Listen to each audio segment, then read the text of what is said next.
Have you ever stopped to consider that the good things about your life are true too? We would sooner ask a person what's wrong before asking them what's right. Me and about 16 other people have been doing the 1% weekly challenge. This is a challenge where we become 1% better each week. For the past 2 weeks, we asked ourselves to list 3 things that we're grateful for. I was excited about this challenge because I rant a lot. But hear me out, it's not just ranting for the sake of ranting, is that I'm an expressive person. And I think it's just a byproduct of being a yapper. If you're a yapper, you like talk about anything and everything. I know I'm not alone in this. I know that many people do this, but I have this joke with my sister where I need to say at least like 20,000 words per day. And if I don't reach my quota, I won't feel good. So for me to feel good, I need to speak. And it just so happens that it's easy to talk about things we don't understand. I just see it as part of being a person, really, where when we have a situation, we want to solve the problem. So we want to think about the problem over and over again, and we want to come to some kind of conclusion. So heading into this challenge, I was excited because I thought this is the perfect opportunity for me to have a mindset shift and to focus on the things that are going well. Because in all honesty, when we think about being worried about something, we will think about the possibility of something bad happening and focus so much mental energy on this thing. We believe that thinking about the worst case scenario can somehow help us be more prepared for it, and we can overanalyze it. Mind you, this is not something that has happened yet. This is something that might possibly happen in the future, but we spend the present focusing on it, solving the problem, finding outcomes, and all of these things. We use our creativity, we use our imagination to imagine a world where things did not go according to plan, or we use our imagination to reflect on how something went badly, an interaction that you may have had, an argument, a misunderstanding.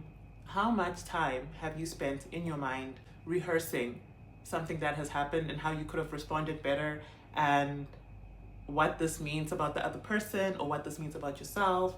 We're stuck in this problem solving mindset, which actually doesn't even solve the problem at all. Because I speak, I see that as slightly therapeutic, to be able to voice my concerns or to be able to voice my thoughts on a matter and just really go into the details of it, and the background, the foreground, the sequel and the prequel and just vent or rant about how something went. Now, the reason I was excited to do the gratitude challenge is because I believed that my mind would just be floating on positivity, floating on gratitude. Like, oh my goodness, my mind changed and now everything is different. And to be honest with you, the past 2 weeks were really challenging.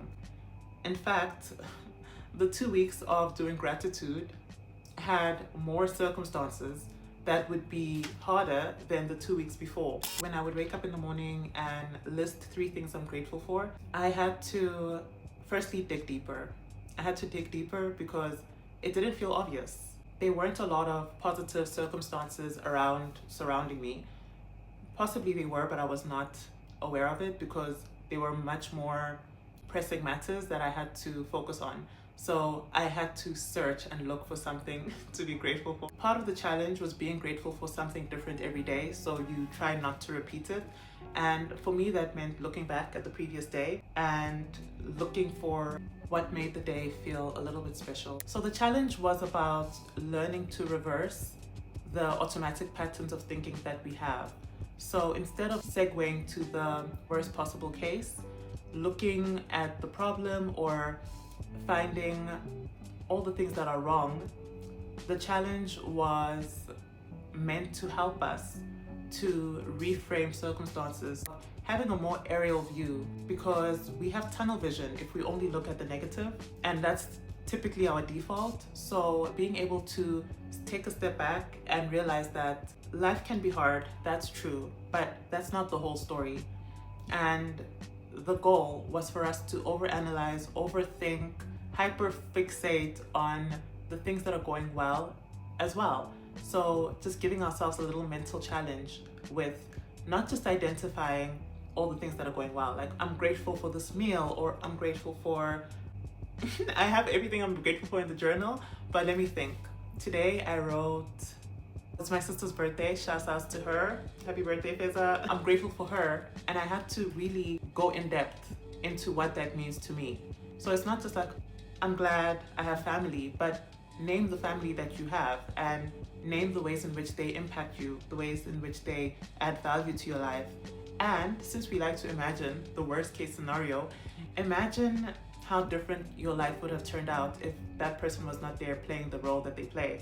And isn't that something to be grateful for? So yeah, that's what we did. We stopped to ask ourselves, what's going well? What are things about life that we just enjoy? Simple pleasures, conversations, food. Did you enjoy your food? If so, why did you enjoy it? Did you like the flavors? Did you like the colors? Did you like the way it smelled? What were all the factors that contributed to you having a great meal? Something I noticed about overthinking the positives in life is how when you start having negative thoughts, which we all do, we tend to stop first, right? You get a bad thought, you get a concerning thought, an anxious thought, a memory that makes you cringe. The ability to think about your thoughts firstly is foundational. To be a little bit more observant of what's happening in your mind. If you can master that, it's so much easier to really pause first when you have a thought that's not in line with what you want to think about. Because I don't want to give this impression that it's a great thing for us to suppress every negative thought or to force ourselves into positivity, but rather just having that awareness, like, okay, this is a negative thought I'm thinking about. Am I going to allow myself to spiral in it and explore it unnecessarily? Sometimes just pause and think about whether it's worth it. And if it's not, you have the ability to move on. On the other hand, when you do catch yourself thinking about something good, being appreciative of the sun on your skin or appreciative of the way it feels to walk back home, stopping yourself and saying, hey, look, I'm going to delve deeper in this. I'm going to explore this thought and this feeling and really understand why this pleases me. Another thing I found useful to be grateful for is to be grateful for the things that I lack. Because this attitude of ingratitude, I believe this is now not a science, it is a commentary. I believe it is somewhat connected to focusing on the lack. Because when you're not grateful for the life that you have, when you complain a lot, when you find yourself ranting a lot, oftentimes it comes from a fixation on what's not there. And so we don't have certain things and it's okay. But you know what? For us, sometimes it's not okay. This week, I was just wondering whether it's worth it to give up the things that we desire. Really just stop this habit of wanting things. Because people like things. People really like things. And it's not an easy thing for me to verbalize, but I'm going to try my best. Think of it like this. Let's say you want 20 things. These are 20 things that you currently don't have. And you can fill out that list for yourself, whether it's a promotion or a car or a home or a partner, a spouse, children. What else do people want? I don't know. You want a scented candle. You want journals. I need journals, more journals. You want things. I'm going off topic. You have a list of 20 things that you want. You want these 20 things. These are 20 things that you perceive that you lack. However, if you had to take inventory of your whole life, you have more than 20 things. You have, I'm looking at my dresser. You have a bottle, you have a steamer, you have a kettle, you have plants, you have family, you have friends, you have a job, you have a bed, you have breath in your lungs. You have more than 20 things. You have more than you lack. I wrote a piece about that. But instead of looking at all the things that you have taken the time to look at all the things you don't have. And it's in this gap where discontentment lies. Because you look at all the things you lack and you feel that there's a gap, there's a vacancy. And I just questioned how much of our lives, how much of our actions and decisions are centered around filling those gaps in our lives. And this can go all the way deep. It can get into our psychology and our need for certain emotional and mental needs being filled. How much of the actions that you take come from your need for love? How much of your behavior comes from your need for recognition or your need for esteem or proving people wrong? Like, those needs are spaces. Those are the gaps. But when we focus on the things we do have, I believe it gives us an opportunity to experience the fullness of life. We get to experience the good things that we have. Be focusing on this gap, or you're focusing on the things you have and you're actually experiencing it. So that's also part of being grateful for the things that you lack, because some things that you lack, it's good to lack those things. Okay, it's good to live in a way where certain things that you used to struggle with, you no longer struggle with. So in a sense, you lack that struggle.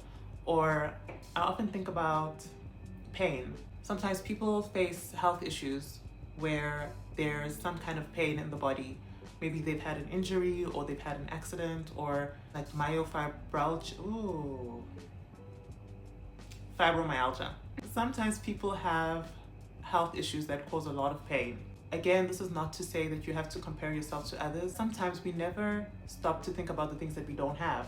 So if you are living in a body that has no illnesses, that's a lack that you should be grateful for. If you don't have pain, that's a lack you should be grateful for. If you don't have heartbreak from people breaking your heart, that's something to be grateful for. And that's that on gratitude. If you are part of the 1% Weekly Challenge, please comment below how it went for you, and I will see you in the next 2 weeks.